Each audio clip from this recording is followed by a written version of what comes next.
Ya, pemirsa, lebih dari 6.000 calon legislatif telah didaftarkan ke Komisi Pemilihan Umum.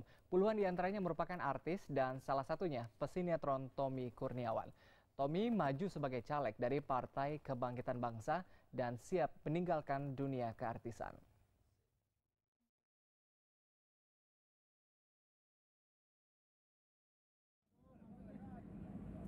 Beginilah kegiatan artis Tommy Kurniawan sehari-hari. Jadwal syuting sinetron dari pagi hingga malam menjadi rutinitasnya. Namun profesinya yang telah digelutinya sejak lama ini sebentar lagi akan ditinggalkan. Tommy maju sebagai calon legislatif dari Partai Kebangkitan Bangsa atau PKB. Meskipun mendapat cibiran karena artis dianggap hanya mengandalkan kepopulerannya, namun Tommy tidak patah semangat. Ia mengaku telah menyiapkan mentalnya dan siap menjalani dunia politik. Untuk kita benar-benar juga konsolidasi, turun ke lapangan, kita mempersiapkan pembekalan, apa aja sih nanti ketika kita dipilih menjadi seorang legislator dan lain sebagainya, itu semua kita pelajari gitu. Jadi memang sih untuk saat ini bisa dibilang pembelajarannya tidak terlalu lama, tapi kan yang namanya belajar, setiap orang kan punya kemampuan masing-masing kan gitu. Jadi kita juga nggak mau yang cuma mengandalkan popularitas aja gitu, tapi integritas kita, kapabilitas kita juga memperhatikan itu gitu. Artis masuk dunia politik marak terjadi sejak pemilu 2004 lalu. Mereka diajak bergabung untuk menjadi vote getter atau pendulang suara karena telah memiliki popularitas. Sebab merupakan fakta, untuk menjadi calon legislatif tidak cukup hanya mengandalkan pengetahuan, tetapi harus didukung popularitas dan uang. Loka Widyasti, Ahmad Budi, JAK TV. Ya, pemirsa, Wakil Ketua Badan Kehormatan DPR Siswono Yudo Husodo mengatakan artis telah menjadi juru kunci dalam mendulang suara. Sementara Bambang Wuryanto dari fraksi PDI Perjuangan meyakinkan seleksi artis dalam caleg partai melalui pemilihan yang cukup ketat.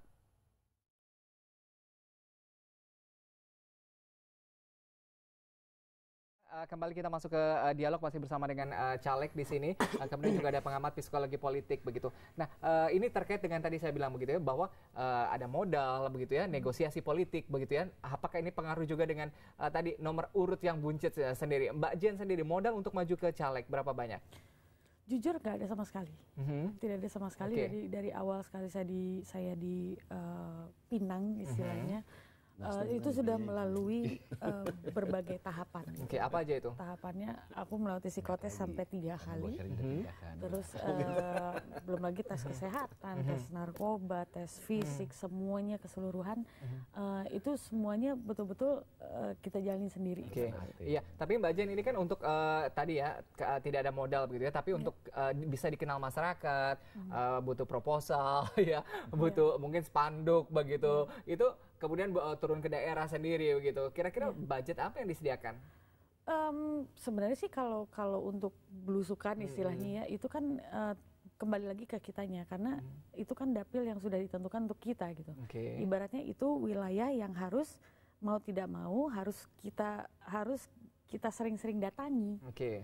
Untuk memperkenalkan diri, untuk setidaknya lebih mengenal masyarakatnya seperti ini. Jadi berapa besarnya biaya yang dibutuhkan itu kembali lagi ke kita gitu. Jadi itu bukannya kita berpikir bahwa saya harus mengeluarkan uang sekian ratus juta atau sekian M. Sebenarnya nggak sampai ke situ. Tapi bisa juga. Jadi saingan Mbak Jen nanti artis juga loh dari partai lain. Sebenarnya sih aku tidak mempermasalahkan itu ya. Siapapun saingannya, siapapun partainya, siapapun dia, yang penting kita kan semua niatnya sama gitu. Oke, kalau Bang Edo, kira-kira apa yang dipersiapkan, kemudian juga modalnya begitu ya. Banyak artis yang mengatakan bahwa aduh, sekarang di pemilu 2014 modalnya bisa 2-3 kali lipat gitu. Saya kira memang nggak bisa dipungkiri gitu bahwa dalam urusan politik ini pasti ada yang namanya biaya politik gitu. Kita nggak bisa pungkiri gitu loh. Kita butuh biaya, misalnya mau turun ke bawah butuh transportasi, harus naik mobil apa segala macam, itu ongkos politik gitu loh, bukan berarti money politik, enggak gitu loh. Jadi menurut saya ya itu hal yang wajar dalam satu perjuangan gitu, ada harga yang harus kita bayar gitu loh. Nah, sekarang bagaimana mensiasati supaya bisa kampanye dengan biaya yang serendah mungkin. Nah, saya kira banyak metode lah gitu loh. Memang kemarin kalau kita lihat penelitian Mas Pramono Anung itu waktu ambil gelar dokternya itu, bahwa kurang lebih biaya yang dibutuhkan untuk seorang menjadi seorang legislator itu legislatif itu harus kurang lebih 750 jutaan. Berapa? 750 jutaan. 750 jutaan. Iya, kalau nggak salah gitu Prof ya. Iya, Ya sekitar segitu. Jadi ya tapi menurut saya kurang lebih begitu lah. Rata-rata kurang lebih segitu. Itu karena dapilnya kan jauh-jauh. Yang terakhir, data terakhir katanya diperkirakan 1-2 M. 1-2 M, oke. Nah itu menurut saya itu ongkos yang memang harus disiapkan oleh seorang yang mau masuk ke sana. Dan tapi menurut saya ya banyak cara kita bisa lakukan gitu loh. Menurut saya ya kita kalau punya hubungan baik dengan teman-teman, siapa ada teman yang mau bantuin, tapi saya sendiri secara pribadi pun siapkan duit juga. Ini gitu menarik begitu, ini 750 juta minimal ya, bahkan 1-2 M gitu. Ini uang dari mana? Ada sumbangan begitu, sponsor? Ya saya punya teman-teman baik lah, ada beberapa pengusaha kebetulan. Partai ngasih uang nggak? Partai kalau nggak salah partai Nasdem, partai kasih duit kayaknya. Dulu kan diumumin kayaknya. Nggak tahu juga sih. Kalau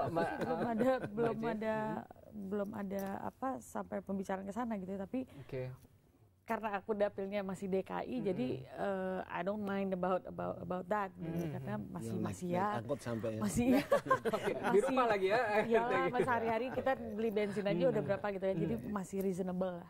Oke, ya tadi modalnya kalau tadi sempat Bang Edo sempat jujur gitu ratusan juta udah ada lah ya tabungan ya gitu. Kalau Mbak Dia sendiri ya itu tadi ya kembali lagi ke konsekuensi. Pasti ada, itu pasti ada karena kita harus bikin spanduk, kita harus bikin poster dan lain-lain sebagainya. Itu satu hal yang ya kayak Mas Edo bilang, itu konsekuensi yang memang harus kita bayar gitu.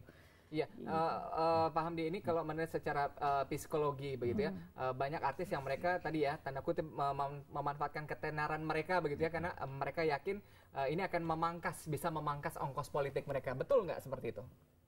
Sebenarnya dalam politik ya, yang berurusan dengan publik, bahwa Anda harus menarik perhatian publik itu keniscayaan. Itu kalau nggak Anda nggak dipilih kan, ya. Cuma masalahnya sekarang adalah di kita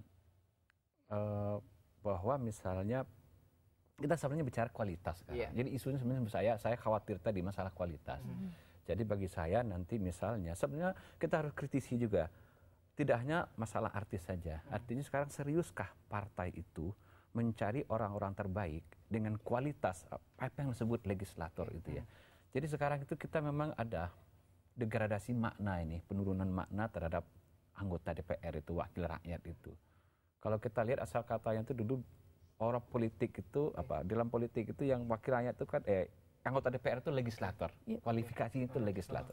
Apa itu maknanya legislator itu? Orang yang menjalankan fungsi-fungsi politik, terutama membuat kebijakan publik. Artinya kalau dari artinya menangkap aspirasi publik, mencari yang terbaik buat publik, merumuskannya menjadi kebijakan publik, dan itu diperjuangkannya di parlemen. Itu kan pekerjaan berat gitu. Dan kualitas orang itu sebenarnya orang terbaik dari antara yang ada. Nah kalau artis sendiri, menurut Pak Hamdi cukup terbaik? Untuk menjadi legislator itu ya, sebagian kalau mewakili daerah disebut senator, dia harus merangkak, ya. Lewat kerja-kerja politik dulu, kerja-kerja di organisasi, dan dia berlatih keras untuk itu. Kualifikasinya tercapai, baru dicalonkan jadi legislator. Dari manapun asal aslinya, bisa aslinya dari pengusaha, bisa aslinya dari kiai, bisa aslinya dari olahragawan, bisa aslinya dari akademisi, tapi dia masuk dulu ke partai, melakukan dulu kerja-kerjaan politik, dilatih menjadi legislator, dan kualitasnya cukup, baru dimajukan. Nah sekarang itu instan masalahnya. Iya baik Pak Hamdi, ada pemirsa yang ingin bergabung, kita coba angkat telepon. Halo, selamat malam. Halo. Halo, selamat malam. Halo. Iya. Mungkin tampaknya terputus, ada sedikit gangguan. Tapi Pak Hamdi, kita coba akan lihat ini beberapa komentar dari para elit politik tentang pencalekan sejumlah artis di pemilu 2014. Kita simak pemirsa, apa testimoninya? Tapi saya tidak berani menyatakan seluruh artis itu bagus. Ada sebetulnya artis yang lebih cocok dia tetap menjadi artis daripada menjadi politisi. Tapi saya juga harus menyatakan banyak artis yang punya kemampuan yang baik. Jadi bukan soal artis atau tidaknya. Silakan milih orang yang terkenal, termasuk artis, tapi jangan merugikan kompetensi. Artis itu kan soal popularitas. Yang mau diambil popularitasnya kan gitu. Tapi kalau dia populer, tetapi tidak memenuhi standar yang dibuat oleh PDI Perjuangan, track record, kemudian psikotes, dan kemudian kompetensi, ya mohon maaf. Itu pasti tidak akan... Iya, pemirsa, itu dia tadi sejumlah testimoni dari para elit politik. Pemirsa, kami akan lanjutkan dialog, tapi kita harus break sejenak. Tetap bersama kami di Ada Apa Berita.